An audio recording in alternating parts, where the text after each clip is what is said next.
Hello, everyone, and welcome to webinar number 2. We're going to get started in just a few minutes. So get comfortable, and we'll be back in just a few minutes.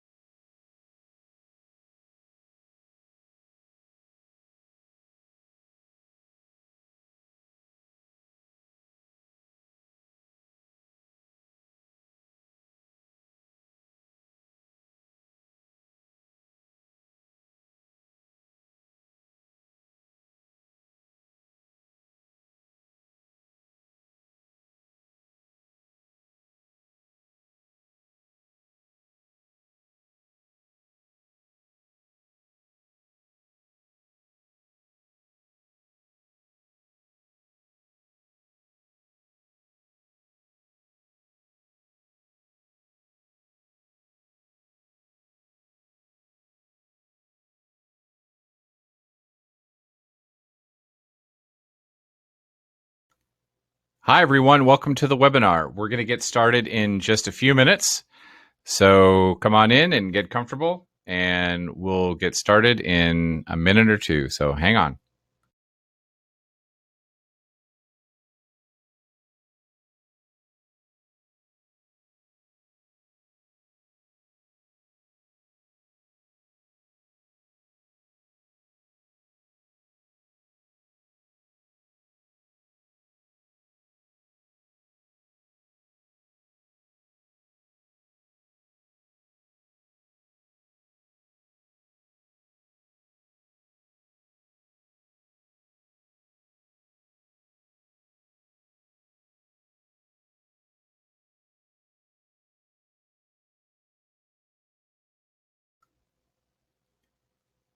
Hi, everyone. We're going to get started in about 1 minute. So get comfortable, and we'll be back in about 1 minute.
Good afternoon, everyone.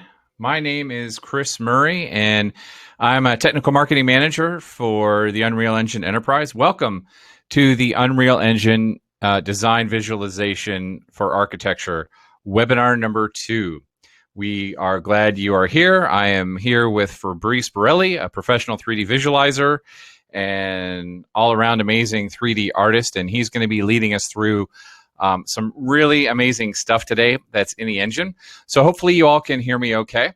We're going to go ahead and get started, and I'll be talking a little bit about the chat and some of the things that you see on the classroom. So let's just go ahead and dive right in because we have a lot to cover today. We are actually going to be going about an hour and 15 minutes, and we have some special things at the end, which I'll talk about in a minute.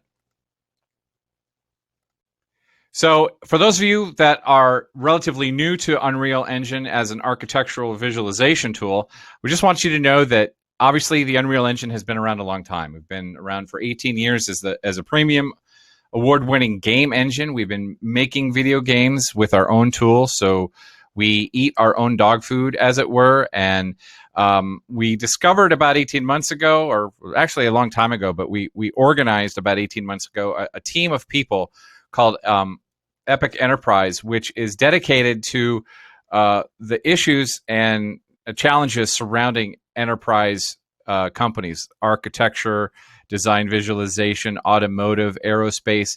Anybody who's using the engine for a non-game purpose, those are the people that we're focused on. So they have their own set of needs and their own set of challenges, and we are here to really address that and help them on board with the engine. The engine is everywhere. You've probably heard of it. There's 3 million users worldwide. And of course, it's free. You can download the engine today. You can get a full version.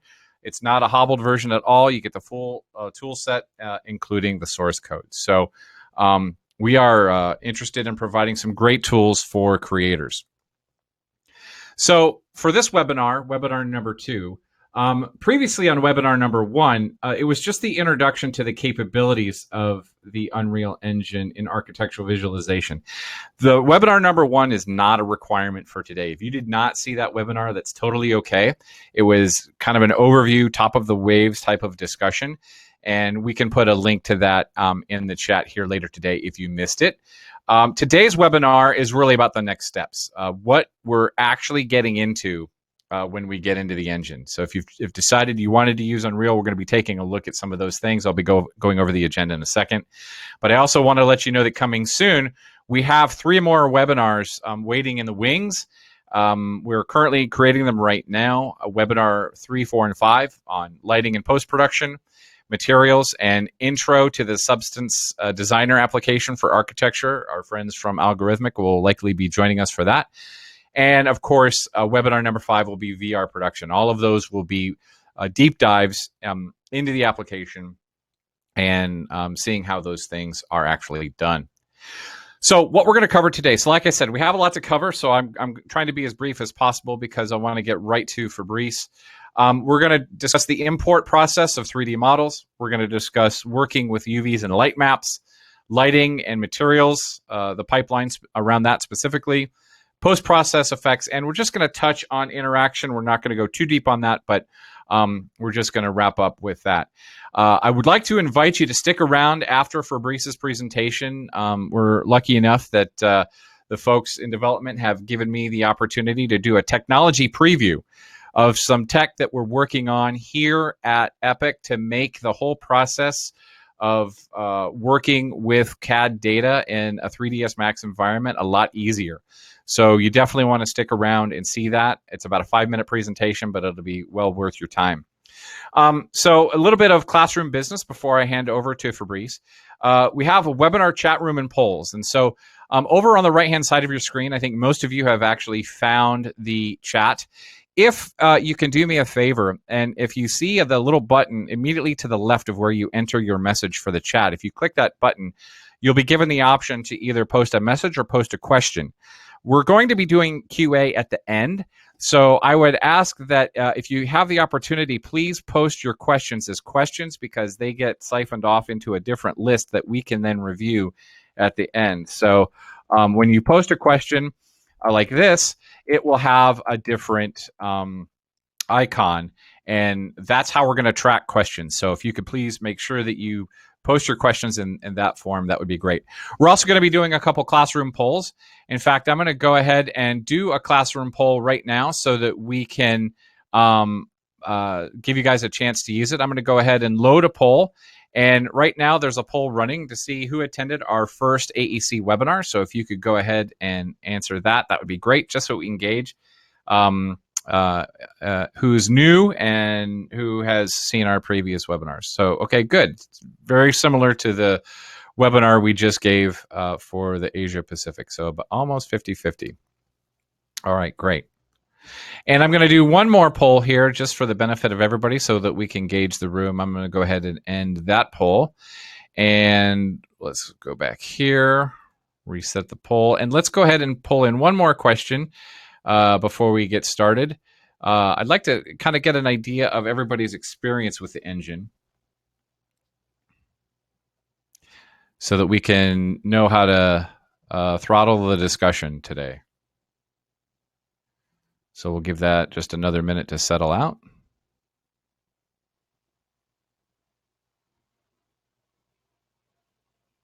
Okay, good. So somewhat experienced and new to the engine. So I think there's going to be a lot of good information here. And for those of you that are completely new to the engine, I think you're going to see some good things here. And for those of you that are very experienced, I guarantee you there's going to be a couple of great nuggets in here.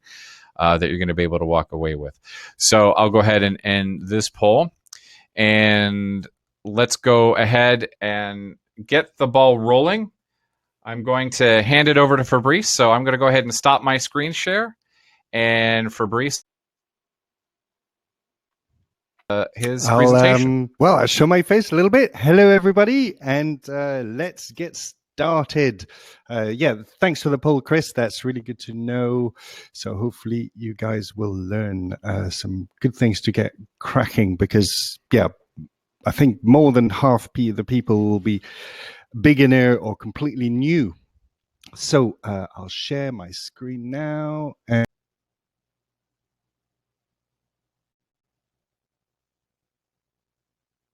welcome to this Unreal ArcViz webinar number 2. And so today we are going to talk about workflow. So the idea is to take you from A to Z to cover all the steps that you will need to create visualizations, to bring in your models and render them, light them, to end up with results a little bit like this.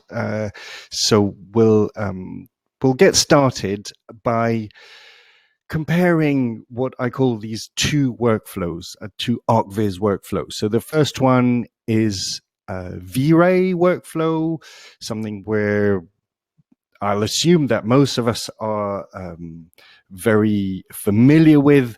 And when I mean V-Ray, I kind of really mean offline render. So if you use Mental Ray or Corona or anything else, it applies. And so the second one will be the Unreal workflow, which is a little bit new. So let's have a look at this V-Ray workflow. Again, there's nothing new for us here. We just start with a 3D model that will be either modeled in CAD and Revit and so on, or we'll model straight into Max. Then we bring in our materials that we've worked from textures into Photoshop and so on. And then we'll light our model. We'll have environment, like things like image-based lighting. We'll have V-Ray Sun, GI, and all our lights. And then we move on to the render, and we'll output our image using Z depth and passes and masks and so on, that will then bring into post-production, whether it's Photoshop, After Effects, if we do animations. So that's all fairly familiar, hopefully. And now the Unreal ArcViz workflow. So a couple of things here on this slide. We've got the idea of final pixel. So this is something Epic is dedicated to, so that the pixel you see on screen is generated by Unreal Engine. So what that means is that it will take on all the steps that we previously went from V-Ray to Max to Unreal to After Effects or Photoshop, so on. All this happens within the engine. The other little thing, this sort of funny little diagram here, is that although we will just generally cover all these things, it's going to be heavily front-loaded on this first quadrant here. This is really to go in much deeper into how to bring in your data. There's a lot of sticky points today with this, and a lot of new things like light maps and light mass and things like that we need to get familiar with. So we've got a 3D model, and then here it can be interchanged, but I tend to do my lighting first as opposed to the materials. And so here we've got these new terms. We bring in the materials, and we've got a new material editor that's got the node-based editor of Unreal. We also have new ways of working with textures and maybe using other software other than Photoshop, like Substance. For various reasons. And then we'll go over quickly on the post process, and in the interaction and output. So I've put two enormous subjects into one little box at the end. Interaction being working with blueprints and things like changing materials and turning lights on and off, and output to whether we want to put to games, movies, and hires and so on. So the the lighting we'll talk about in much greater detail next webinar. We'll be talking about materials as well, as Chris mentioned, with Allegorithmic. And we also will have a webinar that will speak about, where we'll go in depth about VR, and we'll talk, no doubt, about all these other points. So really, again, this is a lot about the that first step. So 3D modeling for real time. You'll also notice I've kept my little diagram here to keep us on track of where we are. So what about 3D modeling for real time? Well, we need to consider where our data is coming from. And we've got two paths here, which we've got our CAD data, and the 3D data that's generated in CAD is got different, say, priorities than what we will normally do in Unreal, which is a video game engine. And the CAD data is generally generated in order to submit for construction. So it will be loaded with metadata. We may have an enormous data set with thousands of objects in it. And we can take that straight into Unreal via the FBX format. And it works, and I'm going to show that in a minute, but we can also go via 3ds Max. So this is the second option we'll look at. This is the more professional and more sort of cleaner, longer term use. And then we'll go from into Unreal via FBX with that. So let's have a look at this little example I've prepared. Very simple, really. I just grabbed a 3D model from SketchUp into the 3D warehouse, and this, although it shows all the layers here, all the objects were on layer 0. So I just simply exported as an FBX straight from SketchUp and imported it straight into Unreal, and it's pretty clean. Everything came in the right place, upside up, and not all scattered around like sometimes it could have happened. And all the furniture came in, and it's all looking all right. Now we have got some problems in here that you can see. There's a very large number of objects, so that's going to make things very difficult for us to manage in the longer term. And all the names came out according to the file name with a number at the end. So that's really doesn't tell us very much, and is going to make things difficult if we want to start going back and forth. But the other thing that when we turn our heads, we see that some faces came the wrong way. So we've got the wrong normals, and we've got this rather horrible looking invalid light map settings on our curtains here. So that's not good. After a little bit of cleanup, really, it didn't take very long, maybe half an hour to an hour, I was able to sort out all these problems, and it's looking pretty good. In fact, I'll show you straight in the editor here. It's pretty clean. We've got a few problem here again of maybe it's the faces looking the wrong way, but it's generally all there. It works. It's pretty clean. The light rendered all right, and so it works.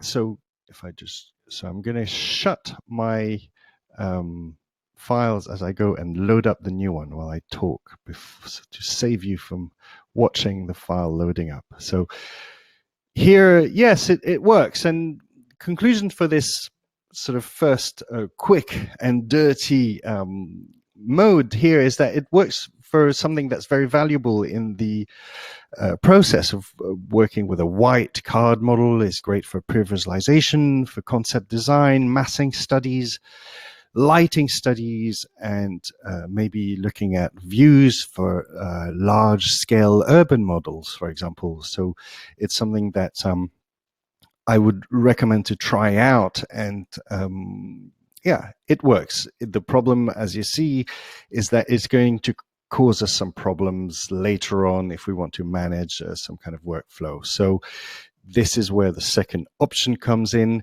We will also be able to, of course, bring in 2D drawings and model them in Max, or sometimes I even sort of get drawings as PDFs. So we'll have to model that. So again, the difference being that the CAD data is generated for construction, and 3ds Max and Unreal are both programs which will generate visualization, or, you know, if it's Maya, for generally for films, and they have different priorities.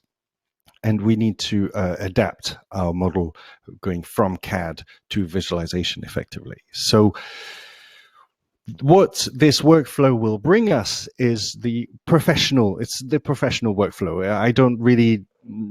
I haven't met anybody who works either in an agency or in an architect's firm that doesn't go through 3ds Max. And again, when I say 3ds Max, I mean a visualization generating software. So it could be Cinema 4D, Maya, and so on. So here we are able to manage our geometry, to clean anything that doesn't look right. We also will be able to manage the file and to manage design changes, which are bound to happen in a sort of back and forth relationship with our clients.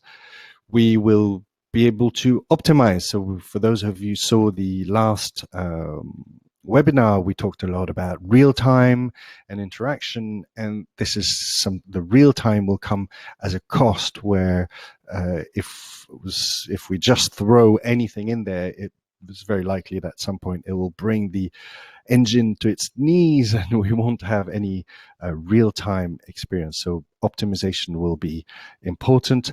And the final point is that, well, the problem is that 3ds Max is pretty expensive, and I've just put Blender here because a lot of people are beginning to maybe use that in the professional in the industry, and it seems to be working very well. So I'm going to pay attention to that software in the future, because I've heard lots of good things. So once we've got our model into the app of our choice, we will need to do three things in there. We will need to check the geometry, and that kind of means going through everything, making sure it's the normals are facing the right way, that all the geometry is of acceptable detail and polygon count, and so on. We'll also need to apply our light maps UV. So that's a new term for those of you who are unfamiliar. So I'm going to explain that in a little bit more detail. And then we'll need to export. So that means that we'll need to manage our file using layers, and have a little bit of strategic thinking. So I'm going to just show you this file. Thank you for Tilt Pixel for letting us use this. So this file just came in as an FBX, and I imported it into Max, and you see all the names came in probably from BIM, and a file like this I would immediately separate by material. So I will separate my layers by material, because it's visual and it's very easy to spot, very quick to do. And then within that, I will create other subdivisions so that I can then manage and export. So again, I'll hide all my layers and check all the geometry, make sure everything's correct. There aren't any, for example, very small bits of geometry with a very, very high polygon count. I'll get rid of those if I see them. And we will apply our UVs And for that, I'll need to be able to turn things off and make sure that all the objects in the scene will have the UVs. So I might apply them per layer. And then again, the same thing for exporting. I don't want to export everything twice. So I will do it one by one and export multiple FBX files that will then systematically import into Unreal. So a little bit of organization, a little bit of strategic thinking, beforehand, maybe studying the model and seeing how, what is the best way to go about it. So this came into Unreal. So I'm just going to jump into the interface and show you what I've got here. So just a little note here, I've actually used the plugin that Chris was mentioning that he's going to give you a demo for at the end. So this worked very well from Max. I just selected my floor plates and exported them in and imported them in, and they all came in perfectly. All the UVs were generated automatically. So that's for things to come in the future. It's not quite ready, so we'll have to do this manually today.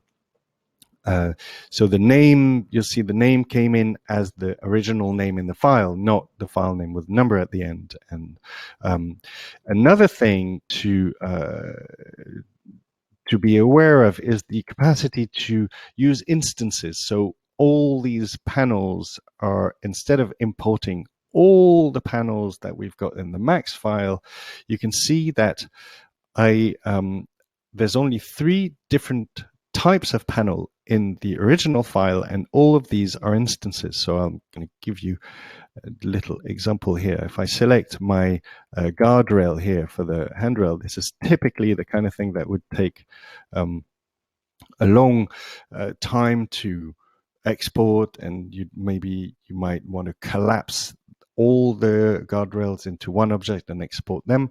But what I did here in this situation is have just the one guardrail imported, and then placed all of these instances, which are all referencing the one object. So what you can see, if I just select all of them, and then I thought I'd just bring in my teapot. You can't have a 3D demo without a teapot. And I will just replace my guardrail with my teapot. And you can see how easy that is if we have, so say we could have imported a placeholder or a very basic guardrail for now, and later on we need to change it, then that's very, very easily done, and it works, no problem at all. Okay, so I'll go back to my PowerPoint, and so we've got the instances here. So before I carry on, I'm going to shut this down and load the new one. There we go. Okay, back on. So as well as managing our objects, we might come across things like this. And that, although it could well work, it might create some problems. So typically, maybe the mesh has been decimated too much, so we will want to remodel that in Max. So a few good practice. So I've prepared this little time-lapse movie of me showing you a way of modeling, which if we're familiar with CAD might make a lot of sense, but because effectively we're working with a gaming workflow, we need to be a little bit careful. So I just pause here to show you this is a hole in a wall that's been created using Boolean. And you can see that this hole didn't come out too well. We've got this strange diagonal here, and when I chamfered the edge here, we got a problem. So fine, we can sort out the problem. Before I carry on too much, the idea to do this came from a lot of questions I get of people saying, is it all right to chamfer? So yes, it is all right to chamfer. Unreal is able to deal with a very large number of polygons. But as you can see, we've got this problem here, and it's going to increase the likelihood of things going wrong when we do our UV unwrapping. So if you don't know what that is, I'm going to talk about that in a minute. So what I'm showing you now on the right-hand side is how really things should be modeled. This is what I mean by polygon modeling. So a lot of you will be familiar with it, but it's a way which will give us a lot more control over our faces. We don't have these funny arbitrary diagonals that come in, and when we do, so I'll forward that forward to the unwrapping, and when you see my unwrapping, all those chamfers come in the right place. When we do the automatic with the previous option, the chamfers came all in different places on the unwrap, and it can create problems for us. So I'll show you as well this lobby scene here, where I'll show you some of the modeling and some of the instances that we've got in here. So here, typically, so if I just zoom out a little bit and show you this whole scene, we'll have, for example, this lobby panel. Typically working in the V-Ray workflow will be, it's very likely that this entire side of the courtyard here would be collapsed into one object, or maybe the entire courtyard would be collapsed into one object. And that's something that Unreal is not going to like. It'll work, but it will make our render time increase drastically. From my experience, it's exponential. The fact is that when we calculate our lighting, Unreal is going to have to work out the lighting over this entire area, and I don't think it likes that very much. So I used this instancing as well, so that I could have each frame here as a separate entity, and it greatly increased my render time. So this is something also to bear in mind when we organize our file. Just to show you a little bit, I'm just coming really close. I had all the detail into this panel, and all the little chamfers were there. So yes, chamfer, but you have to do your UV mapping properly after that. I'll just show you again in this restaurant area. This chair, for example, I didn't import all the chairs as meshes into the engine. I worked on one chair and then imported, so you can see there's only one chair in the content browser here, and all these were placed using a script, which I'll give you in a second. So this works very, very well. I think Unreal deals with instances very well, and I recommend this workflow. Another thing to bear in mind is that when we export, we have to decide what is a static or movable object. So it's a little bit confusing here because you can see here being static. But what I mean by that is when our walls, for example, are static, these can be exported as is. You just select the wall and export it and input it in Unreal and place it at point 000. If the object is movable in terms of this chair and I want to replace it with instances, I have to move the chair to point 000 in 3ds Studio Max before exporting it. So again, this is something that the script can do for us to make things easier, but it's good to know, and a little bit of strategic thinking before we do that. This static issue I'm going to talk about in a little bit of this. So let's go back. So let me shut this one down, and then I'll load the next one. So carry on. Here we go. So I'm just showing you here a little bit this interface where we had to really organize all our geometry to make sure that everything was manageable. For example, here we've only got a few objects, not sort of thousands, and if there are thousands, then it needs to be managed in a different way. So again, a little bit of strategic thinking. And while I'm there, thank you very much to Artifactory for working with me on this scene. So So we've gone through this. The export is movable and static. Another thing that is really worth knowing about, you'll see that these objects have all got a prefix with SM in front. And this is something that I personally didn't respect for a long time, and I sort of went back to it. This is the asset naming convention that you can find on the wiki by Unreal Engine, and it's worth having a look at this. I personally discarded it when I started, and I went back to it because, well, let's face it, they've been doing it for a long time, and it's worth knowing about this. And if you feel that things are getting a little bit complicated and difficult to manage, I recommend you use whatever you want from this. It's definitely worth knowing. Right, so carrying on, we're still in our light map, in our 3D model. So first quadrant, I told you it was going to be front loaded, but let's talk about light maps. So I assume that a lot of you will know, but some of you may not know at all what that is. So I'm going to go back and from the beginning, and what are light maps? So this is something that is coming from game technology and that we might have done years ago in 3ds Max, whether it was with the scanline render, or even we could do it with V-Ray to bake our lighting into the texture. Now it's something that the Unreal Engine does for us in the engine. So what it is that we would just combine our diffuse texture with another texture, which when multiplied on top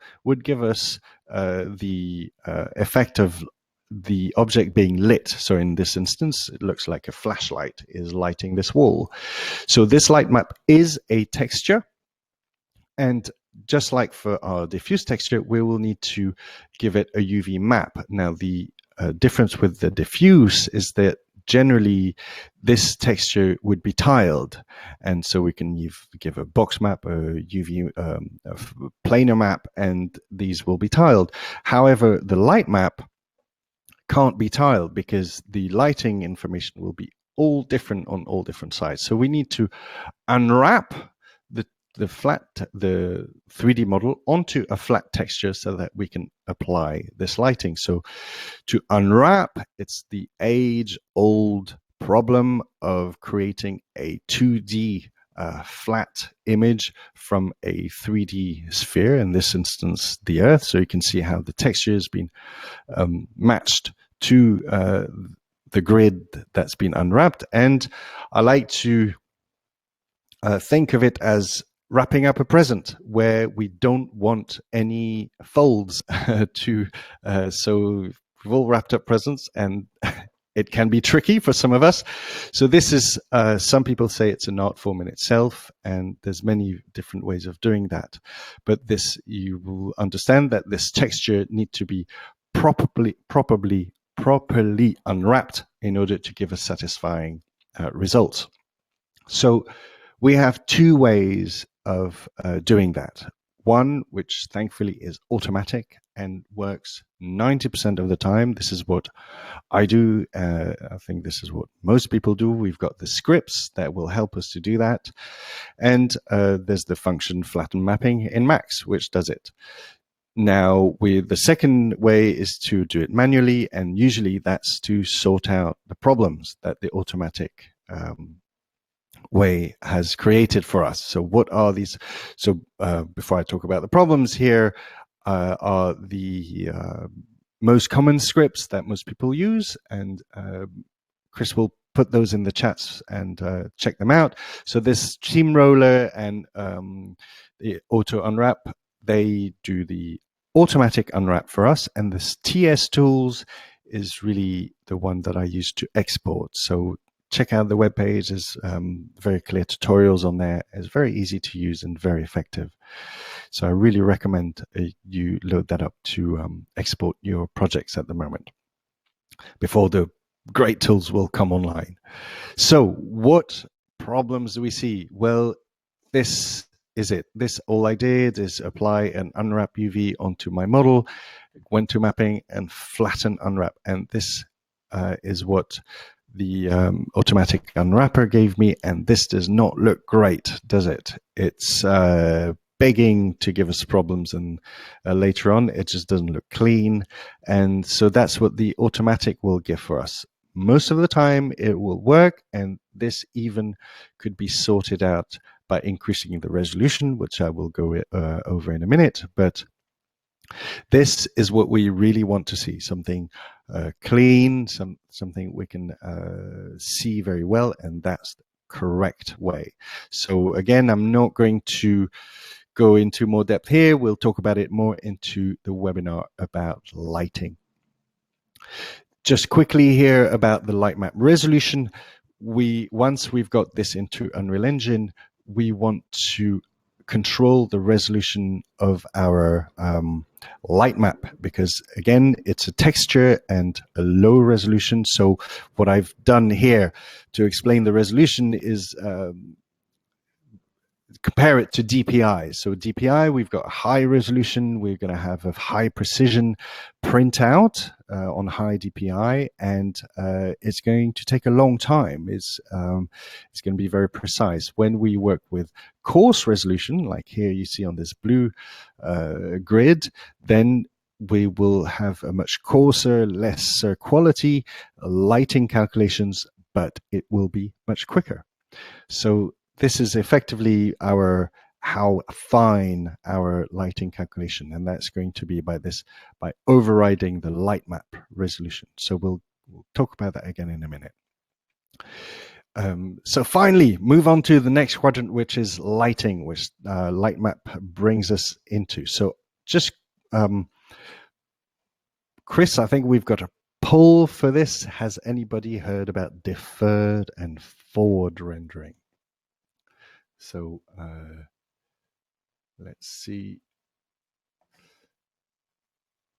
Right, we'll let the polls come in, but so basically the deferred and rendering is the way Unreal Engine works. It's a deferred renderer. In fact, this is not quite true, because it's also a forward renderer now, and it's been since version 4.14, and that's specially implemented for VR and mobile. But the way Unreal has worked for years and years is as a deferred renderer. So what is a deferred renderer? Well, the best way to explain it, as this image shows, is a bit like lots of different renderers stacked on top of each other, a little bit like we would do if we were rendering all our passes out of V-Ray and compositing them over in Photoshop.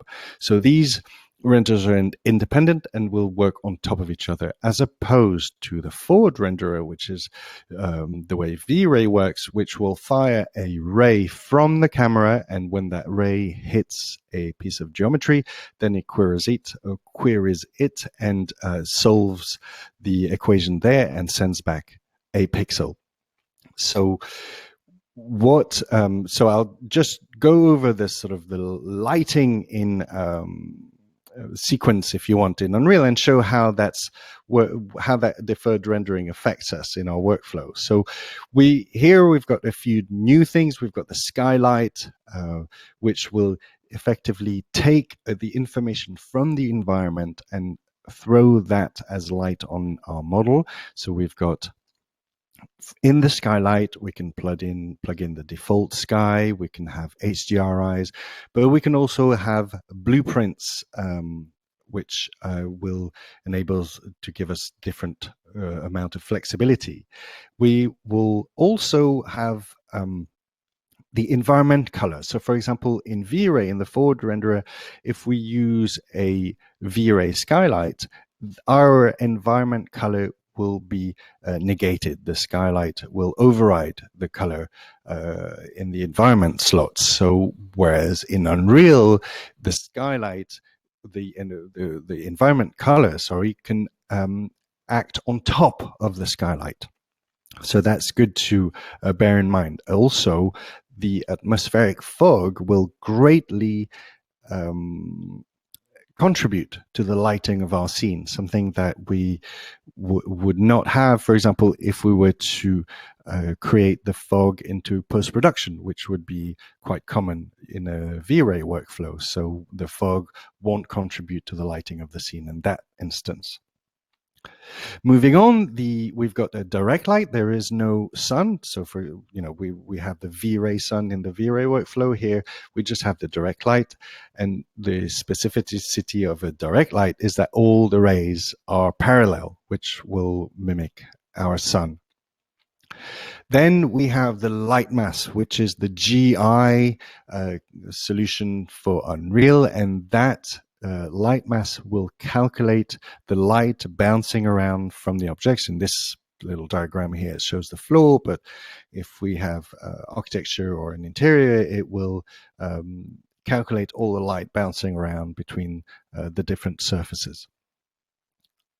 Then we have reflection probes. So this is something which is new to us because in traditional offline render, the reflections are handled for us, whereas here, again, in order to stick to this real time, the reflections are gathered by these probes, which we'll place in the scene, and the image that resides within these probes will be used to apply the reflections onto our objects. So these are great. They work very, very well, and they're very fast, and they give us an amazing amount of flexibility. However, they are not very precise because they're calculated from the point at which the probe is located. So if we need more precise reflections, we can use screen space reflections and the newly implemented planar reflections, which works very, very well. And I'll describe that in a little bit more detail in a minute. So great, so that's all the theory. So how do we get a clean render with soft shadows like this?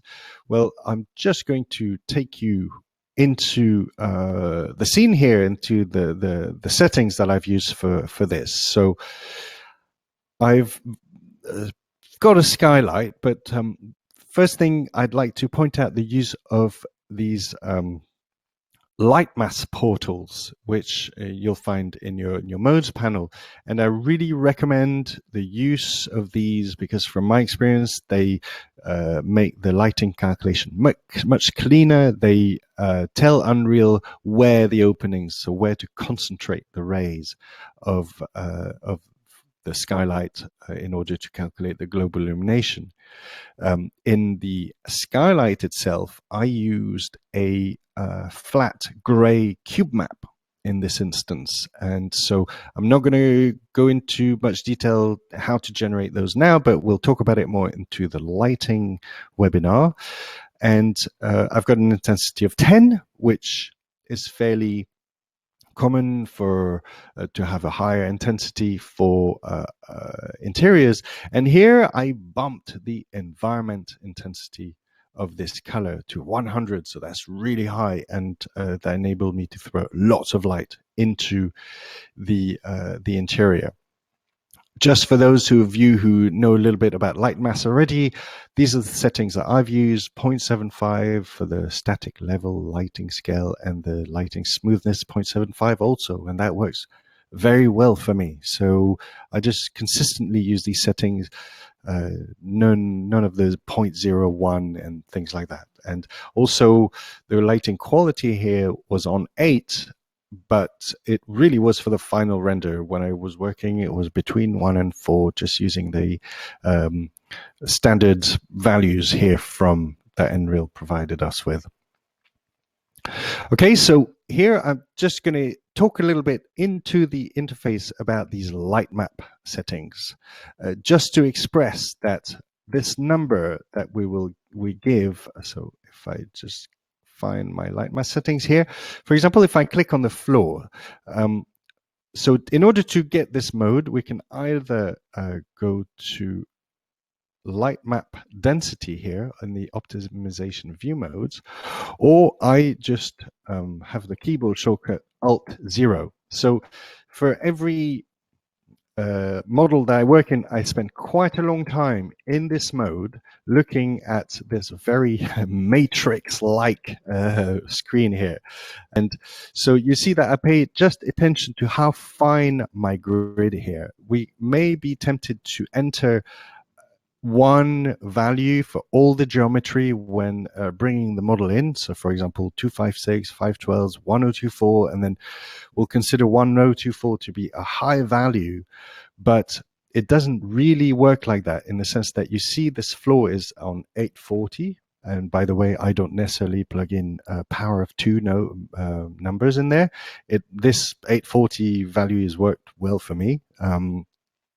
It seems to work fine without sticking to 256, 512, and so on. But so this floor is on 840, and this guardrail here is on 264. So you see that one is way more than double the size, but the fineness of the grid here is relatively similar. So this is, I go into this light map density mode, and I just make sure that all these little squares are as fine as I want them to be. So of course, the more we will increase this value, we will greatly increase our render time. But this is in order to get the nice contact shadows, we need to pay attention to this grid here on the light map density. So going back to my lit mode here, I just want to show off a little bit the new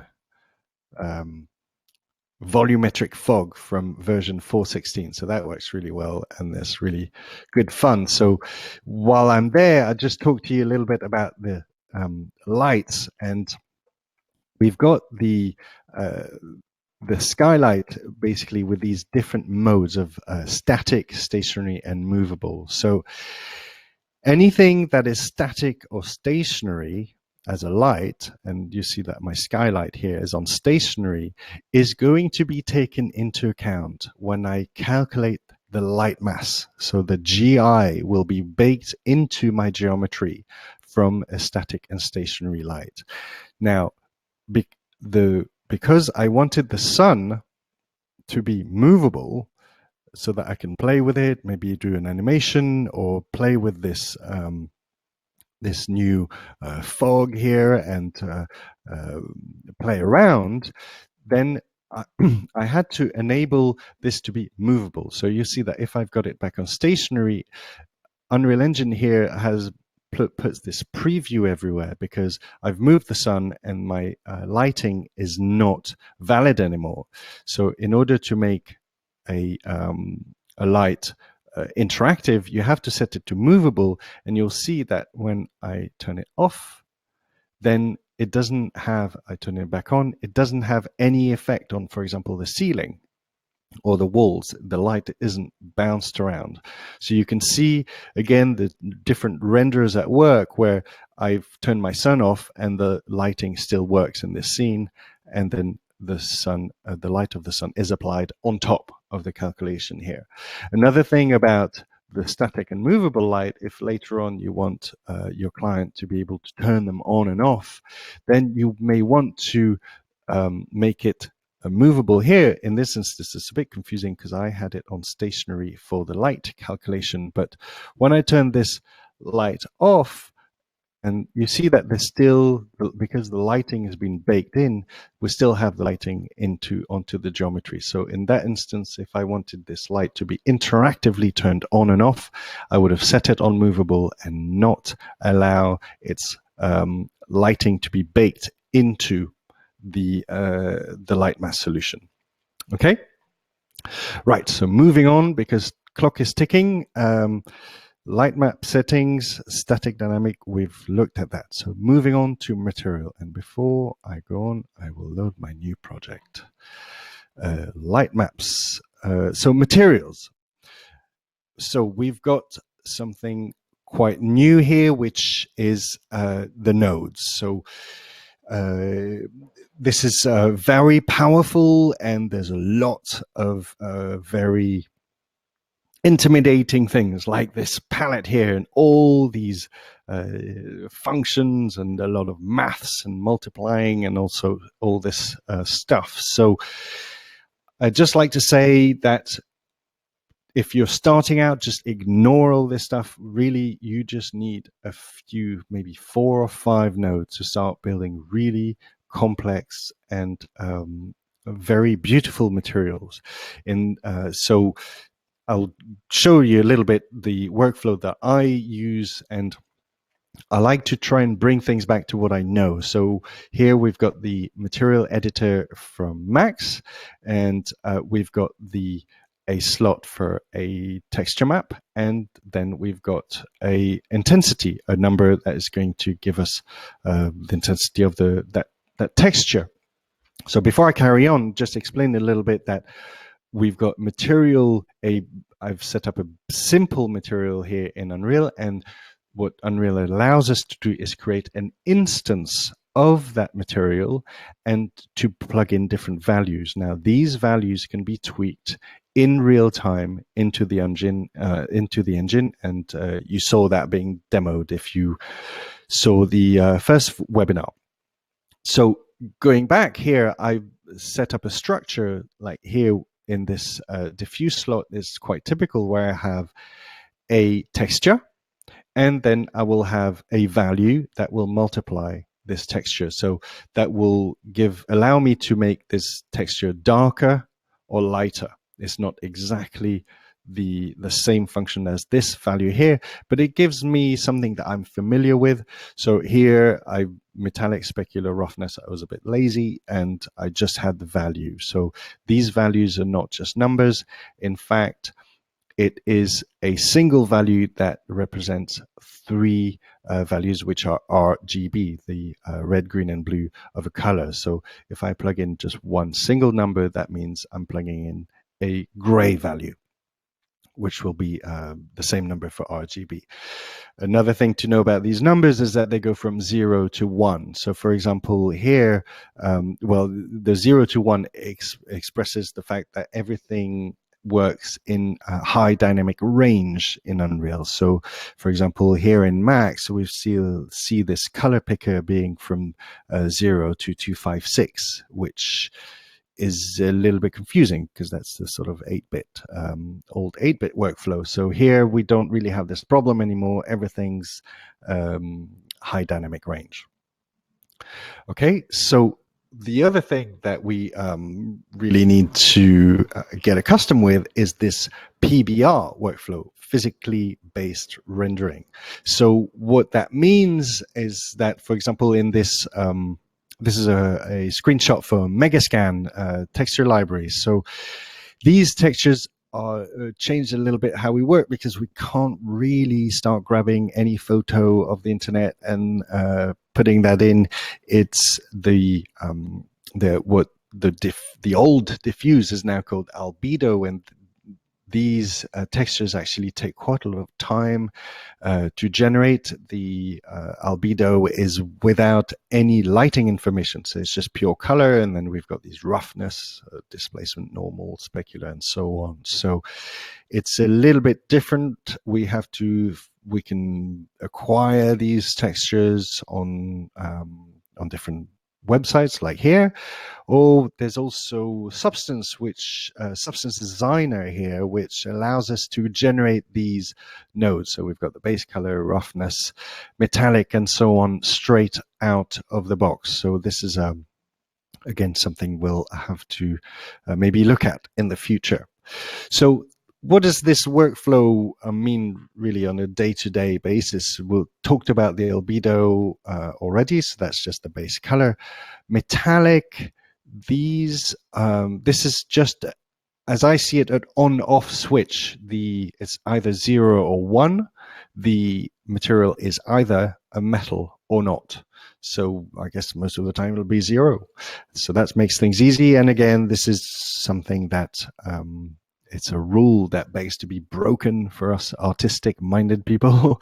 And so feel free to use the metallic, but this is if you want to add reflection to your material. This is not the one to use. keep metallic at 0. The specular, on the other hand, is what we will greatly influence the intensity of our reflection. And what's good to know also here is the default is 0.5. So if you use simple material, for example, for a white model, and you will plug in a white color in that base color, you will have by default a specular enabled, so it'll be slightly reflective. Now these the values that I use is around 0.2, and those low values, a very small change makes a big difference in the specular of the materials. So this is the kind of values that I like to work in. For the normal, we need to use normal maps, and that can be generated in Photoshop. So we'll talk about that in the materials webinar. But here, what we really want is to keep these very subtle. It's an easy mistake to make to have a very high bump map, and in architecture we tend to really tone those down as much as possible. So I've left the best for the end. The roughness here, special bold golden color. Well, when we approach this PBR workflow, it all looks pretty complicated and new and strange and so on. But as I've found out, it really is actually a lot simpler for us, because a lot of the work ends up being just around this roughness value. So what happens is that as soon as we've got specular enabled, our material is reflective by default, and the roughness, you'll notice there's no reflection slot in here. So it's just about a roughness, adjusting our roughness. There's in V-Ray, if we wanted to have reflections on everything and have a very with a very high glossiness applied to them, then it will cost us a lot of rendering times. But here we can just play with this roughness, which is effectively the equivalent of glossiness in V-Ray. And so a material that is fully rough, very rough, will be like concrete or brick or stone, and a material that's got a roughness near zero will be very reflective, like a mirror. So it's just playing this value, and it really enables us to have a lot of flexibility. And thanks to these light probes, it doesn't take any longer to calculate a glossy or a blurry reflection. So there's a lot of tweaking, a lot of fun to be had with this value of roughness.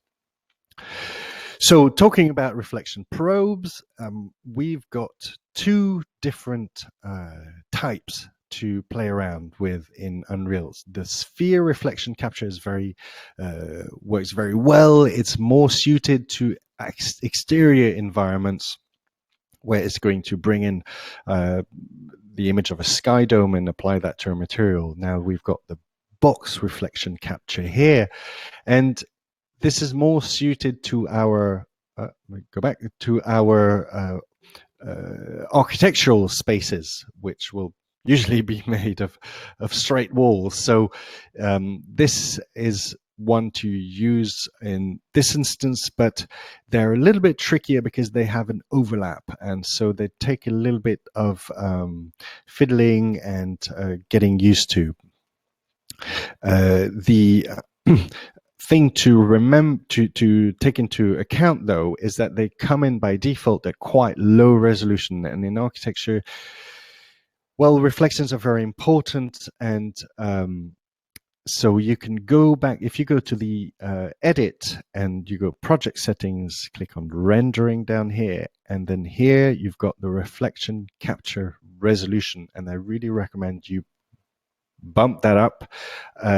When working with them, you might want to keep that low, because it's a bit lagging when you move them around. But as soon as you've got them placed where you're happy with, increase that value to have much crisper reflections in the project. And then there's no cost in speed.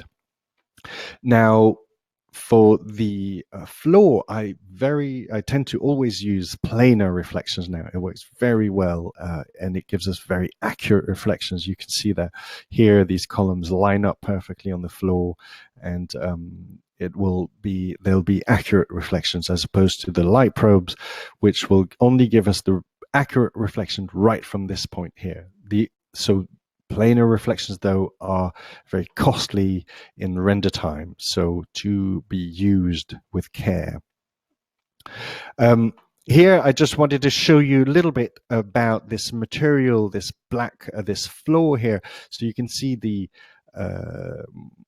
instance of the floor was used so I can tweak these values in real time, and it's great fun, and it's really where you can really let go of your artistic impulses. You can see everything happen in real time in front of you. But behind the scenes here, again, there's not a very complicated material at all.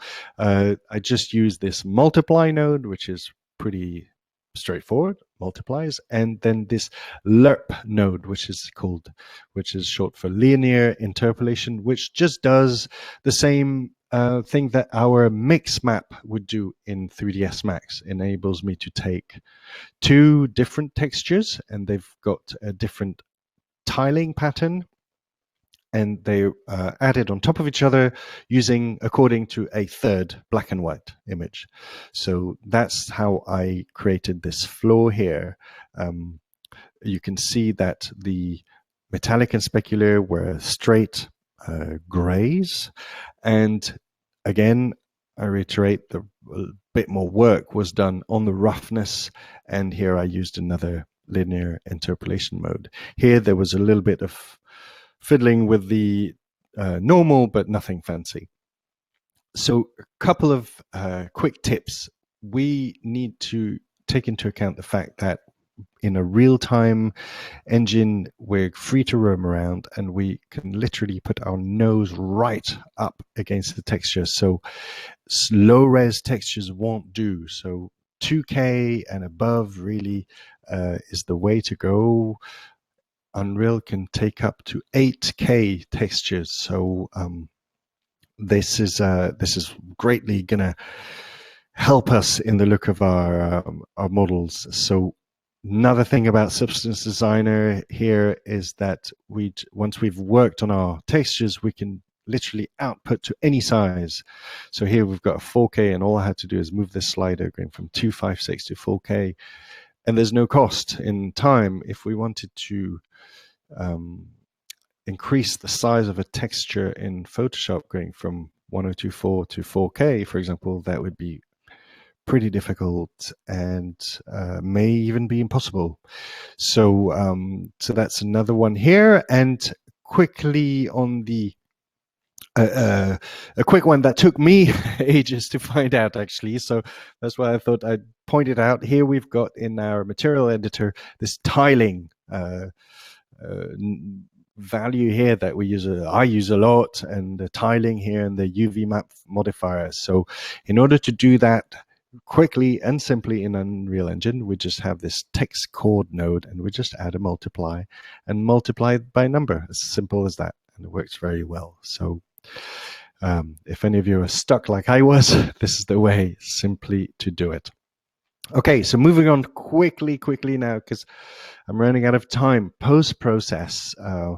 Again, so this is typically where V-Ray would stop, and we'd have to use another software to do our color correction and so on. And this is used, all done in the engine using this post-process volume. So what does it do in a nutshell? This is an image rendered without and rendered with. So we can really do a lot to increase the realism, and there's huge amounts of work that can be done in here. So I'm just going to show you in my preloaded scene very simply what we can do. So the thing that I've done here, if you don't know already, you go into your color grading and you have to put this LUT file here. So it's pretty straightforward. There's a great article showing you how to do that. I'm not going to have time to show you here, but it's done in Photoshop, and it gives immediately a much better look. All these things can be added on top. And a little tip here that's a little bit confusing. We've got depth of field here in our lens settings. So this is quite tricky to use, and this is not really the way we would do depth of field now in the engine, because we've got these new Cine cameras. So I'll just show you quickly how that's have done that.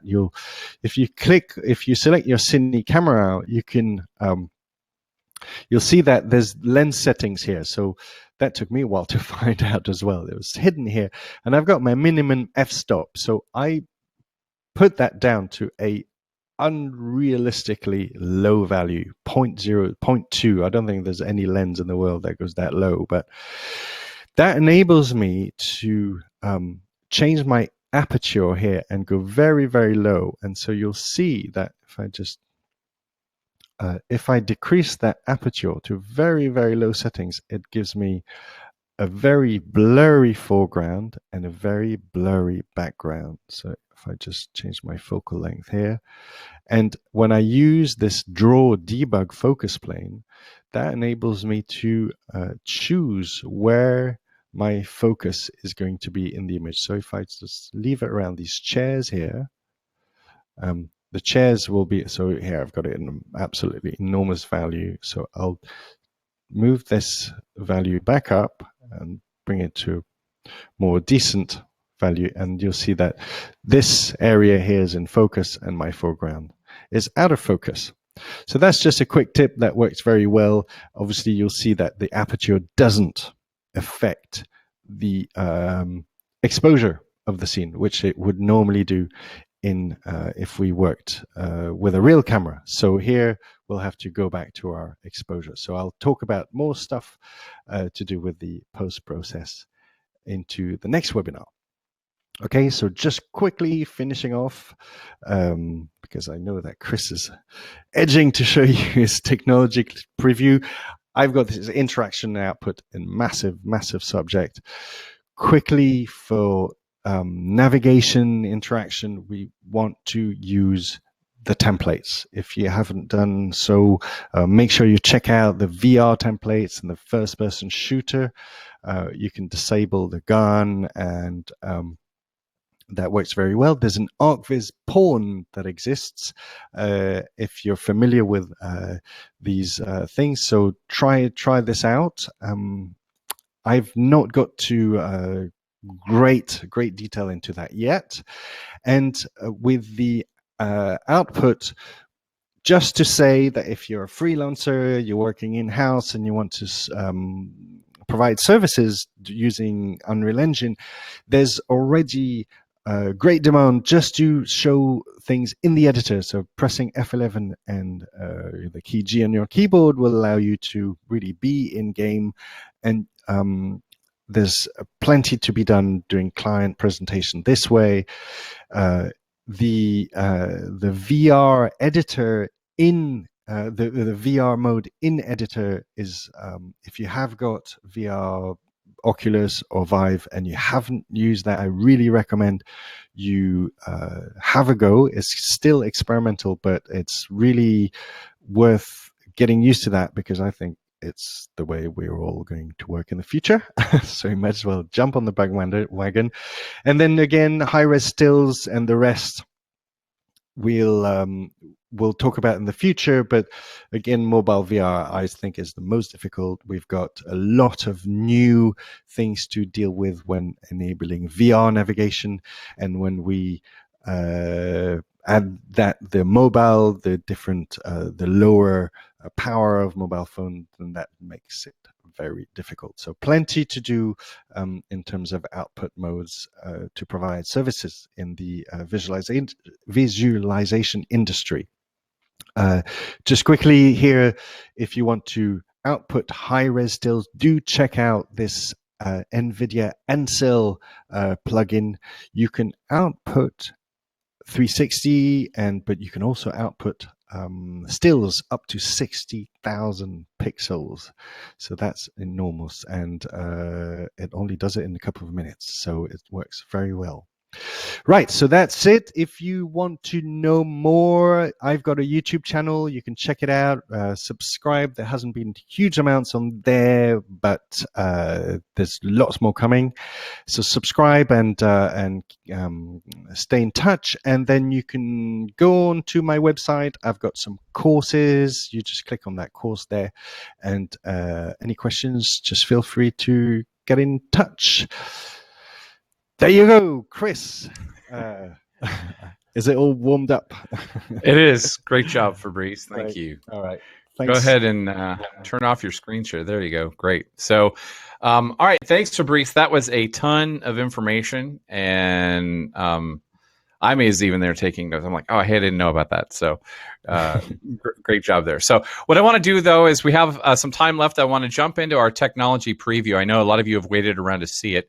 So I'm going to go ahead and play a video here for you. And you can kind of get a look at some of the things that we're working on at Epic. And then after the technology preview, Fabrice and I will be sticking around live for Q&A with anybody who's posted a question in there. I don't know if we can get to all of them because we had a ton for this session, but we'll definitely answer as many as we can. So here we go. Let's go ahead and take a look at the technology preview.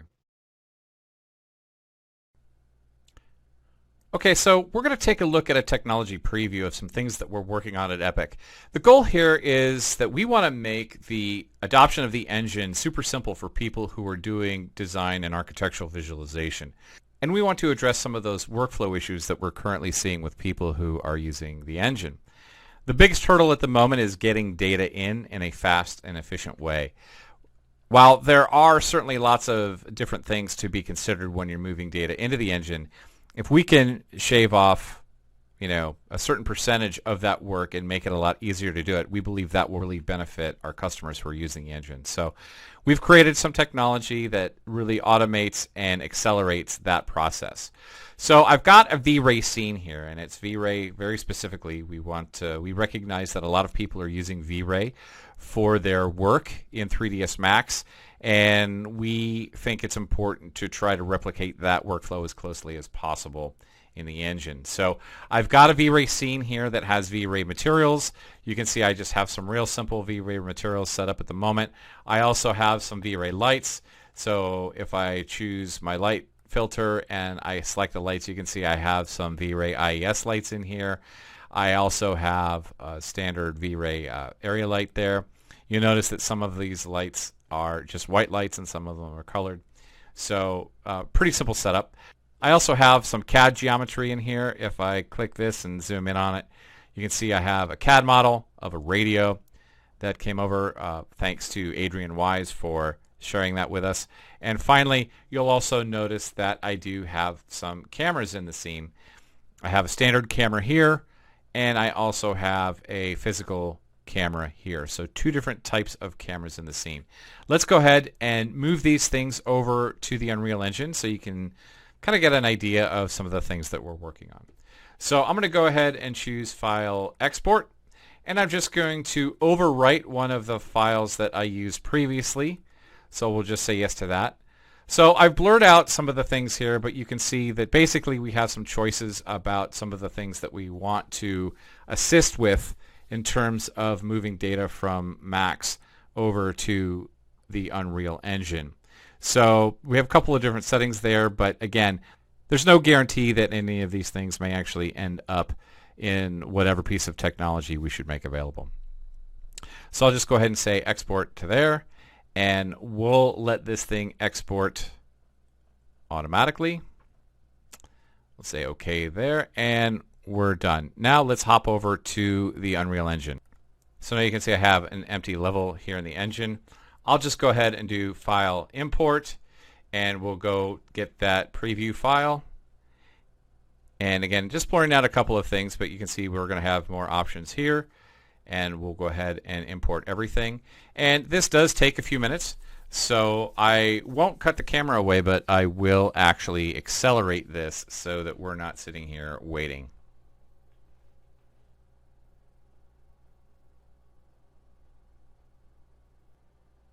Okay, so our content has been brought into the scene, and you can see there's really good parity with what we're seeing in the Unreal Engine versus the 3ds Max viewport.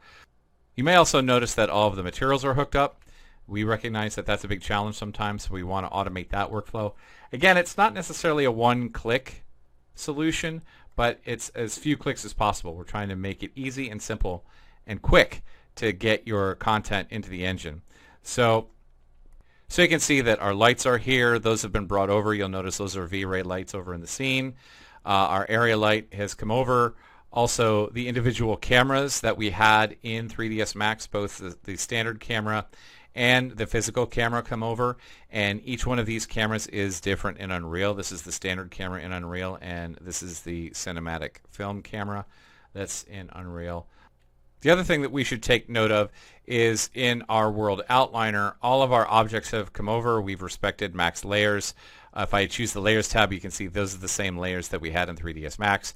But also, all of the objects are grouped by type in the world outliner. So cameras are in one folder, geometries are in another, lighting is in another. This is going to make scene organization super simple.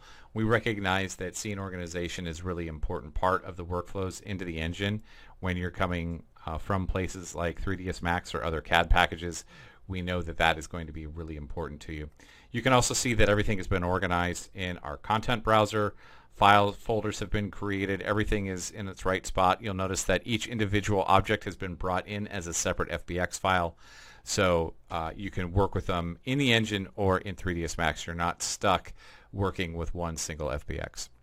So again, just a little technology preview. Hopefully we'll have some more to share on this as the year goes on. So we'd love to hear what you think about this. Please feel free to leave some comments in the chat, and hopefully you'll be able to see more of what we're doing as the year rolls on.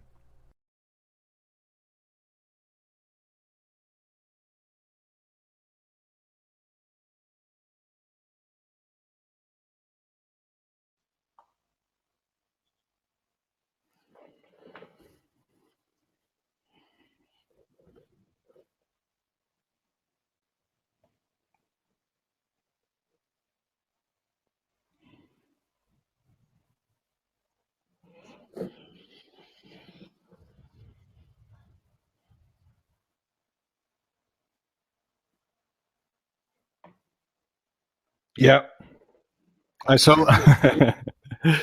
Well, mm, mm, mm,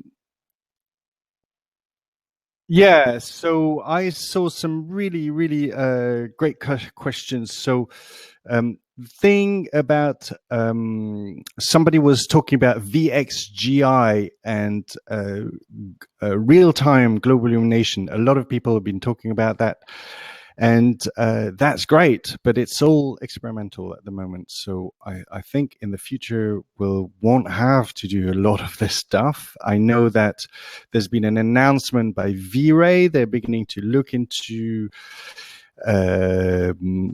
working within the engine, and so. But as far as I know, Lightmass is the way that things work in the Unreal engine, and that's it. So, um,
yeah, no. So It's technology developed by NVIDIA, so it's up to NVIDIA, and maybe they've got a different priorities and roadmap than Unreal has. So, but quickly, while we're on this subject more or less here, I've got a question by Martin about not having to do unwrapping for exterior. And so I'd like to confirm that in this last one, the last scene of the glass house, there is no light mass calculation. This was only done with dynamic lighting. So I would definitely confirm that for exterior scenes, where we'll really, there's no need to calculate bounced light. It's mainly about the sun, and then the skylight does a great job in giving us dynamic ambient lighting. So really do try and work your exterior scenes without building the GI. It works very well. Yes.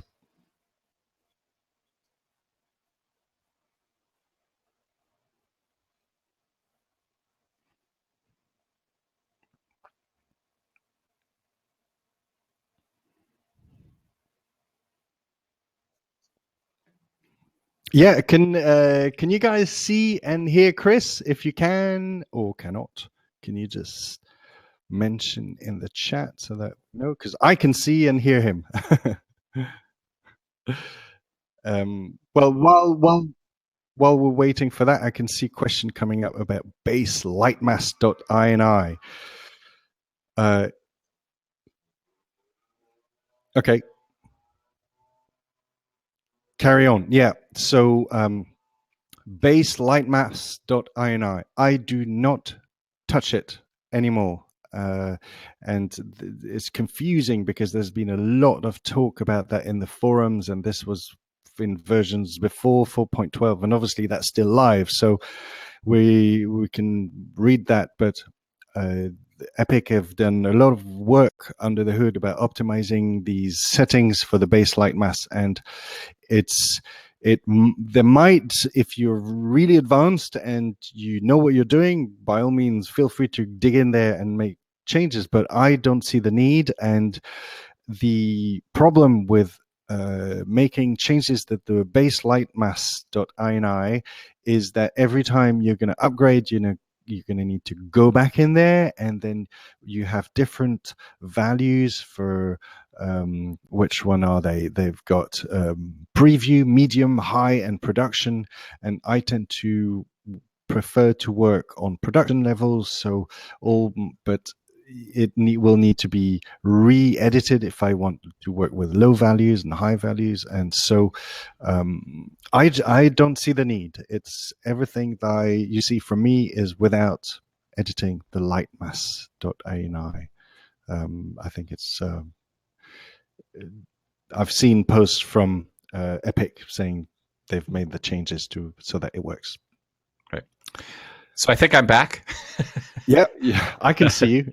All right, and people in the room are saying they can see me, and so I just had to quit and come back in. So I did see one question earlier about bump maps versus normal maps. In a real-time engine, someone was asking, why can't we just use bump maps? Well, because of the way the renderers work. So relief maps in general, there's two types of relief maps. There's bump maps as we know them in what we call an offline rendered workflow, and in real time we use normal maps. And so normal maps is really the way to go.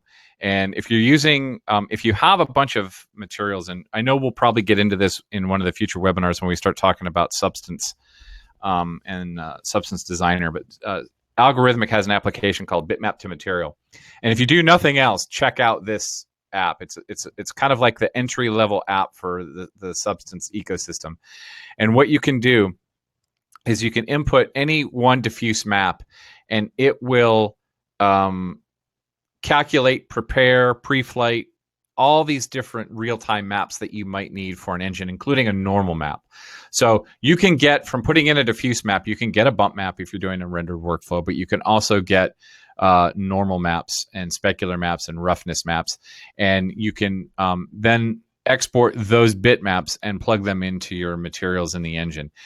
So if you don't have access to normal maps for things that you want to move into the engine and you only have bump maps, you can use bitmap to material to convert those to normal maps and move that into the engine. There are a couple of other, smaller programs that do something very similar, but bitmap to material is a really easy to use, but very capable and has some sophisticated settings. So the deeper you get into it, it's pretty cool. So that is that's what I have to say about that. Do you have anything to add on bump maps or normal maps, Fabrice? Yeah, I mean, there's I use Photoshop to create normal maps from either a black and white bump map or a diffuse map, and for that you just go to Filter and go to 3D, and there you can create your normal maps, and it's very it works very well. They're very fine and they give you enough control, and again,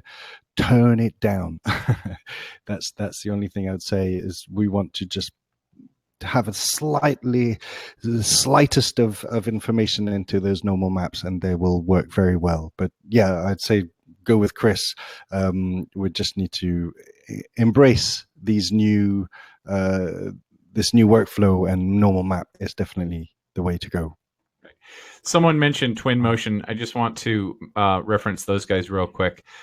Yes, they've announced that they have built an architectural visualization tool in the Unreal Engine. It's a really good. They're friends of ours. They were actually going to be on this webinar with us today, but our slot was we were too jam packed with information, so they're probably going to make an appearance at the next webinar. But yeah, that's a great example of someone using the Unreal Engine for an enterprise application where they're building an application around it. So yeah, we love to see people using our engine for that kind of thing. Is this new tech managing the V-Ray material conversion to UE4 material? Asked by Andrea.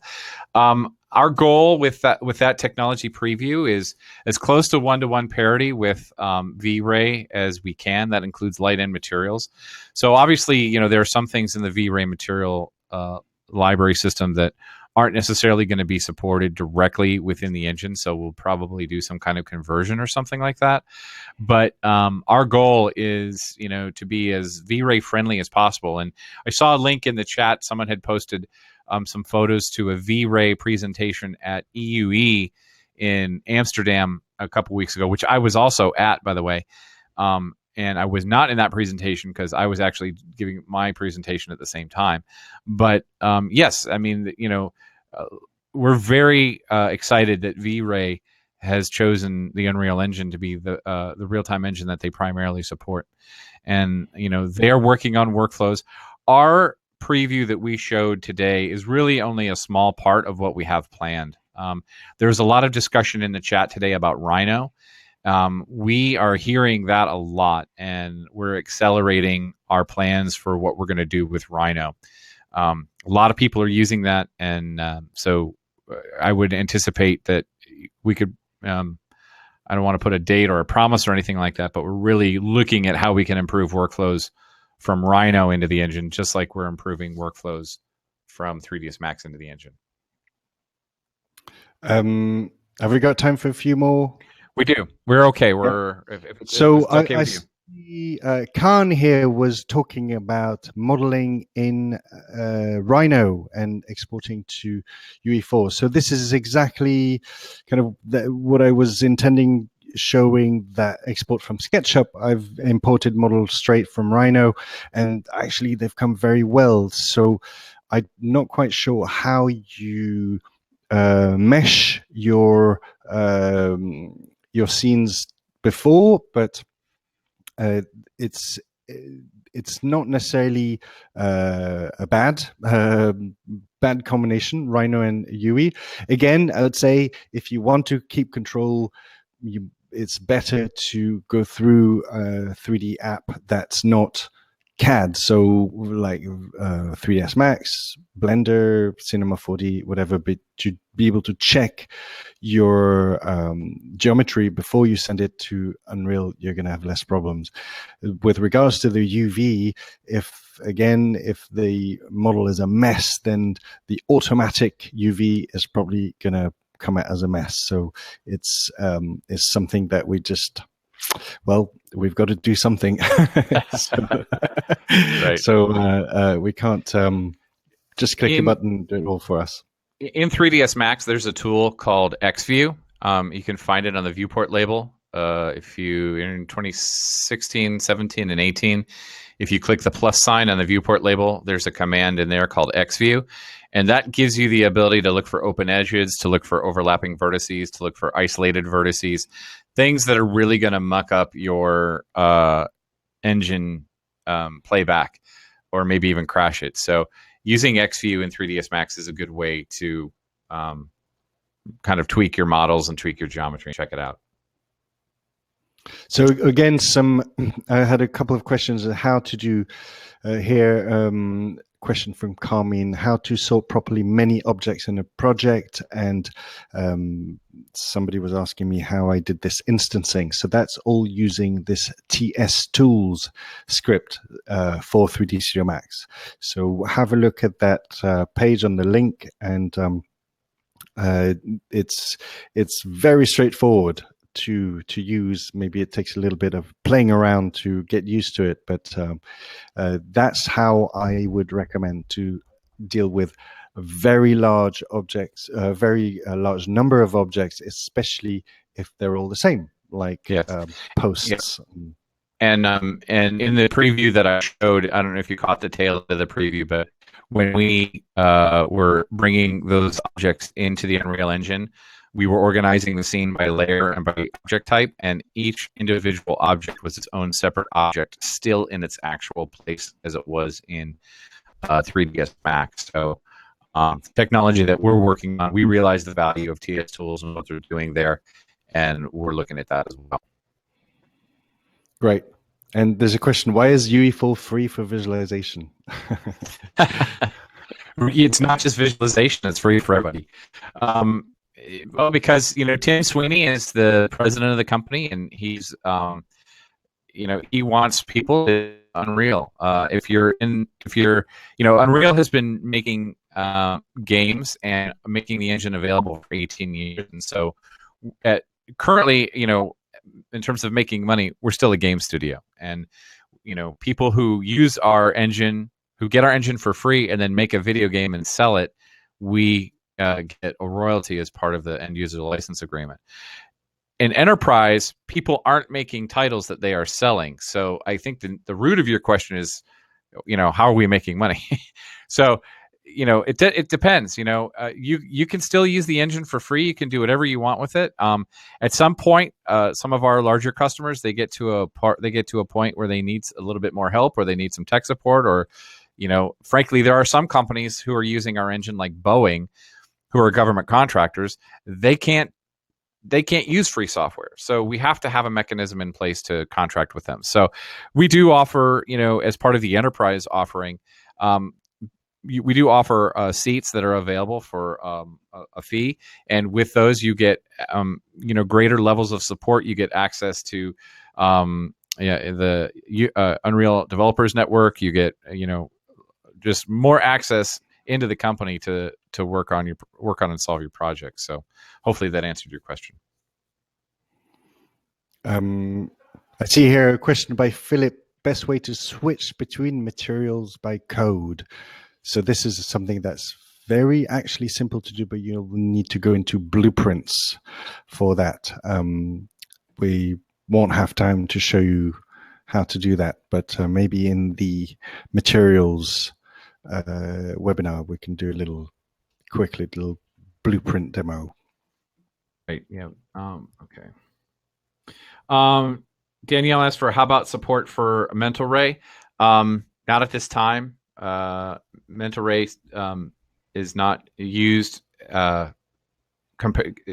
as much as compared to V-Ray. So in November of 2016, there was a article and a survey put out by cgarchitect.com. You can go check it out. I think it's still on their webpage. And they surveyed design visualization firms, and one of the two questions, well, they asked several questions, but two of the questions were, what still image renderer are you using? And the fourth most used still image renderer was the Unreal Engine, which we were very surprised at. And another question was, what engines are you experimenting with or considering adding to your pipeline? And the third one was the Unreal Engine. It should be noted that in the first question, which one are you using, V-Ray and V-Ray RT were the two most used engines. So Mental Ray barely even registered on there, I think. Okay. Let's see. Oh, so Patrick, we already discussed bump maps.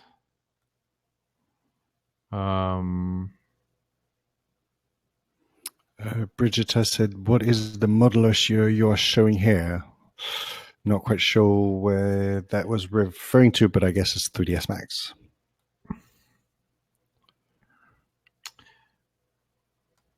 Okay. Do you need independent UV maps for each object in the scene? Mattia is asking. I could simply set the same cubic map for most objects and leave proper UV layout just for the most complex ones. Would this work?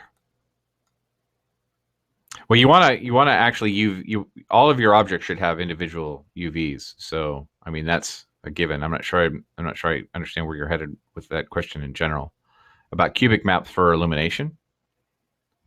So, I don't know if Mattia is still here, but okay.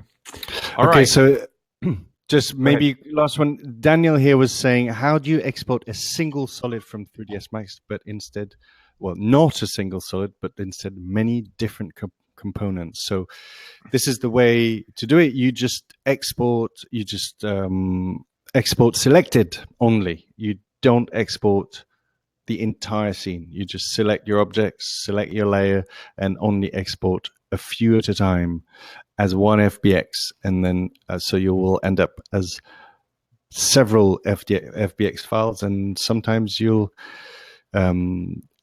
use one FBX file for one object, and then import that specifically as one. So try not import and export one FBX file. Yeah, you definitely want to keep all your objects separate. If you want to assemble them in the scene. We were working on a presentation with a motorcycle engine from SolidWorks that had 1,500 unique objects. And so we were putting our technology through its paces, and we were able to easily export all 1,500 objects as individual FBX files and automatically bring them right into the engine, all in the exact place that they're supposed to be. So it's a huge time saver, especially when you get up several orders of magnitude over 10 or 100 objects.